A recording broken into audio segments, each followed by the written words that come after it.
Welcome to the National Today, which takes a closer look at what is happening around some of the day's most notable stories. Sign up here and it will be delivered directly to your inbox Monday to Friday. An increasingly unwelcome guest. The Ecuadorian government sounds like it has finally had enough of Julian Assange. For 5 years now, the WikiLeaks founder has been holed up in the country's UK embassy in London. At first, he was seeking to evade arrest for rape charges in Sweden. More recently, Assange has cited fears that he might be extradited to the United States because of his website's spilling of government secrets. Assange speaks to the media from the balcony of the Embassy of Ecuador in London in May 2017. There's no garden or outdoor patio at the embassy, so the balcony is his only way to go outside the building without being arrested. Jack Taylor. Getty Images. Speaking to reporters in Quito yesterday, Ecuador's Foreign Minister Maria Fernanda Espinosa said her country is looking for a third nation, or person, to mediate a settlement with the British government and bring an end to an untenable situation. The embassy is located in Tony Knightsbridge, right behind Harrods department store, but is tiny and was not built for long-term guests. There is no garden or outdoor patio, and Assange has been living and working in one of its 4 ground floor rooms. Ecuador's Foreign Minister Maria Fernanda Espinosa addressed the foreign media in Quito on Tuesday seeking help to mediate an end to the Assange situation. Daniel Tapia. Reuters. And relations with his hosts have become strained. They took away his internet privileges for a while in 2016, after WikiLeaks released internal Democratic Party emails that had been stolen by Russian hackers. And just last month, Ecuador's President Lenin Moreno told a Spanish newspaper that Assange had been told to stop tweeting in support of Catalonian independence. The 46-year-old Australian was something of a pro-transparency folk hero when he first sought refuge in 2012. Over the years he welcomed a parade of celebrities to the embassy, including Pamela Anderson and Lady Gaga. She was across the road promoting her perfume fame and popped over to film a brief and disjointed interview. Singer Lady Gaga posted this photo to her fan website after a 5-hour meeting with Assange at the Ecuadorian embassy in October 2012. But as the years have gone by, many of his early supporters have come to suspect that Assange has chosen sides. In November, The Atlantic published a batch of secret messages exchanged between WikiLeaks and Donald Trump, Jr. And Assange's website continues to make document dumps that seem calculated to win the U.S.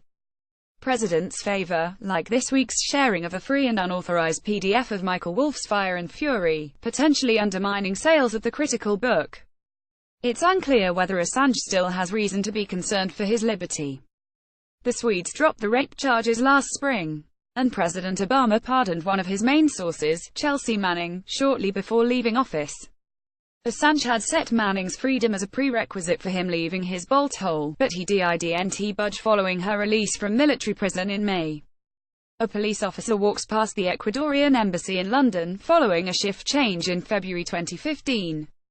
Police ended their expensive 24-hour surveillance of the embassy in October that year. Suzanne Plunk at Reuters. For their part, the Brits seem to have given up a while ago, ending the round-the-clock surveillance of the embassy in October 2015 after it was revealed that the watch had cost almost $19 million in police wages.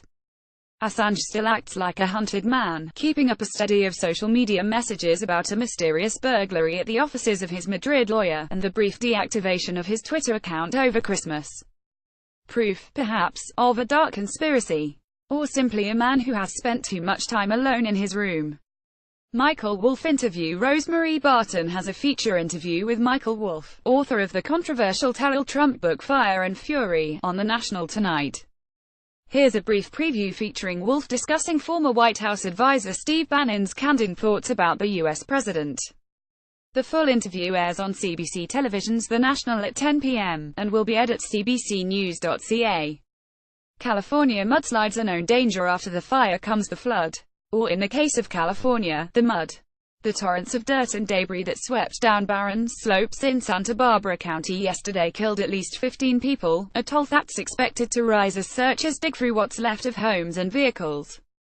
A member of the Long Beach search and rescue team checks a car for survivors in Montecito, Calof, after Tuesday's mudslides. Daniel Dreyfus. Associated Press. And it was all predicted well in advance. December's Thomas wildfire, the largest in the state's modern history, scorched hillsides bare. It left nothing to soak up, or slow down, the flow from the inevitable winter rains. This frame from an NBC News video shows the rescue of a 14-year-old girl from the wreckage of a home in Montecito on Tuesday. NBC News via Associated Press. It hits the dirt directly and it is instant runoff, and it carries that sediment. Thomas Fairham, Santa Barbara County's Deputy Public Works Director, warned residents at a community meeting last month. This map, prepared by the U.S. Geological Service, estimated the risk of debris flow in many of the burnt-out areas at between 60 and 100%. Southern California received its first significant rainfall in almost a year overnight Tuesday, with 15 millimeters falling in just 5 minutes in Montecito, the hardest-hit community. The total accumulation of more than 125 millimeters was more than enough to provoke the feared disaster. On Monday afternoon, authorities issued mandatory evacuation orders for 7,000 people living in what were deemed the most dangerous neighborhoods. Some 23,000 other residents were told that it would be wise to leave. But after having been forced from their homes for weeks because of last month's fires, it appears many people decided to chance the rains. Estimates are that only 10 to 15% followed the advice, with deadly consequences. Mudslides swept away houses and vehicles. Seen here, the remains of a crushed car are entangled in debris. Mike Ellis on Santa Barbara County Fire Department. Reuters disaster preparedness websites offer a few tips about landslides. Watch for sagging fence lines, new cracks or bulges in the ground and pavement, and listen for the sounds of trees cracking or boulders knocking together. But the most important warning is to stay alert and awake. Most deaths occur while people are sleeping. The slides in Montecito and neighboring Carpinteria came at 2:30 a.m. More Me Too moments. Rich, famous and powerful men continue to be called to account for their past behavior toward women. Last night it was James Franco's turn. Appearing on The Late Show with Stephen Colbert to promote his new movie, the actor was asked about a series of tweets from female colleagues that accused him of exploitative actions, suggesting he's part of the problem rather than the solution in Hollywood. Actor James Franco, left, appears with host Stephen Colbert on The Late Show with Stephen Colbert on Tuesday night. Scott Kowalczub's via app. Franco said the criticisms were not accurate, but vowed to change anyway. In my life I pride myself on taking responsibility for things that I've done, Franco said. I have to do that to maintain my well-being.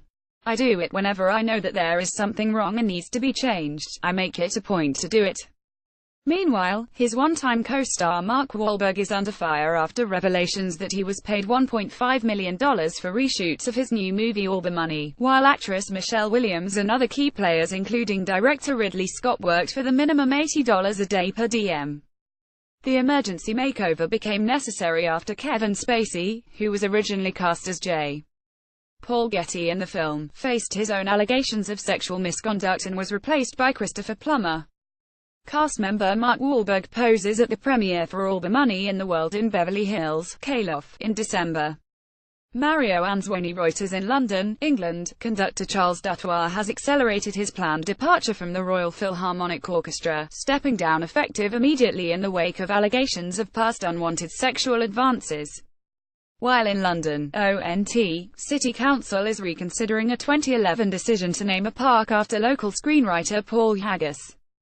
Earlier this week, 3 more women came forward to accuse the Oscar winner of rape, charges he flatly denies. In Toronto, there will be a silent protest in front of Soul Pepper's Distillery District Theatre this evening, a day after 280 Canadian artists signed an open letter in support of the women who have accused Albert Schultz, the company's founder, of sexual misconduct. But in France, the pendulum appears to be swinging in the other direction. Yesterday, 100 prominent personalities lent their names to an open letter in the newspaper Le Monde, which argued that Me Too and its French version Balanced and Fork Call Out Your Pig have gone too far, touching off a puritanical wave of purification. Actress Catherine Deneuve, seen here at the 70th Cannes Film Festival, was one of 100 prominent personalities who signed an open letter in the newspaper Le Monde on Tuesday. Stéphane Mahireuter's rape is a crime, but trying to seduce someone, even persistently or clumsily, is not, nor is men being gentlemanly a macho attack, the letter reads. Men have been punished summarily or forced out of their jobs when all they did was touch someone's knee or try to steal a kiss. Famed actress Catherine Deneuve, publisher Joël Lousfeld and author Catherine Millard were among the signatories. Quote of the moment: keep the coffee out of your rectum and in your cup. Dr. Jennifer Gunter, a San Francisco physician, reacting to a do-it-yourself coffee enema kit recommended by Gwyneth Paltrow's lifestyle website Goop.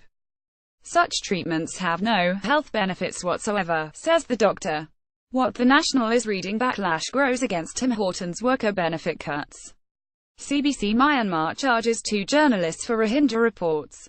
Associated Press: Amazon's Jeff Bezos is now the richest man in history. Financial Post: Newfoundland woman who won $1.5 million lottery while battling cancer, dies. CBC Malaysia will pay US deep-sea exploration firm $70 million if it can find flight MH370.